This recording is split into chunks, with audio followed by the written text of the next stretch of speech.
a young man who intervenes to stop a female scammer from cheating an elderly woman, the mother of a CEO who was desperately searching for a son-in-law. Grateful for his quick action, the mother thanks him. But the young man, having been burned by a deceitful ex-girlfriend, expresses fear of being scammed and losing money again. Seeing an opportunity, the mother decides to set him up with her daughter.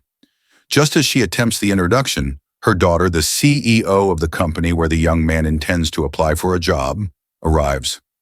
Fearing the young man's prejudice against wealthy women, the mother whisks him away and calls her daughter, instructing her to return disguised as a cleaner. The mother then fakes a dizzy spell to keep the young man nearby. Believing the mother is seriously ill, and following her dramatic plea, the young man agrees to marry her daughter to ensure she is not left alone. They rush to the civil affairs office and get married, much to the mother's delight, while the young man remains completely unaware that his new wife is the CEO. The plot thickens when the young man arrives at the company for his job interview, only to be mocked by his ex-girlfriend and her sly boyfriend.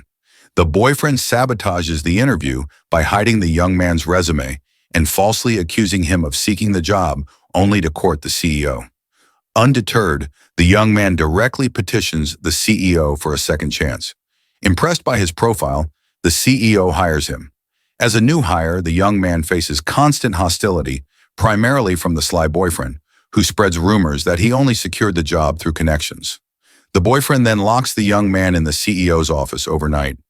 That night, the CEO, his wife, whom he still believes is a cleaner, arrives to rest and unknowingly shares the bed with him. The next morning, the malicious coworker reports the young man's unauthorized presence to his ex-girlfriend, who holds a position of power. The young man and his wife are shocked to discover each other in the office. Still thinking his wife is a cleaner, he assumes she is being used to frame him for misconduct. The situation escalates when the mother visits the office and defends the young man against his bullying coworkers, revealing his identity as the CEO's husband. The hostile colleagues, refusing to believe her, physically assault her. The CEO emerges to find her mother being harassed. The young man, surprised to see his wife in CEO attire, questions her identity. She smiles, tells him to take her mother to rest, and promises to handle the situation. The CEO immediately fires the young man's ex-girlfriend and her sly boyfriend for assaulting her mother.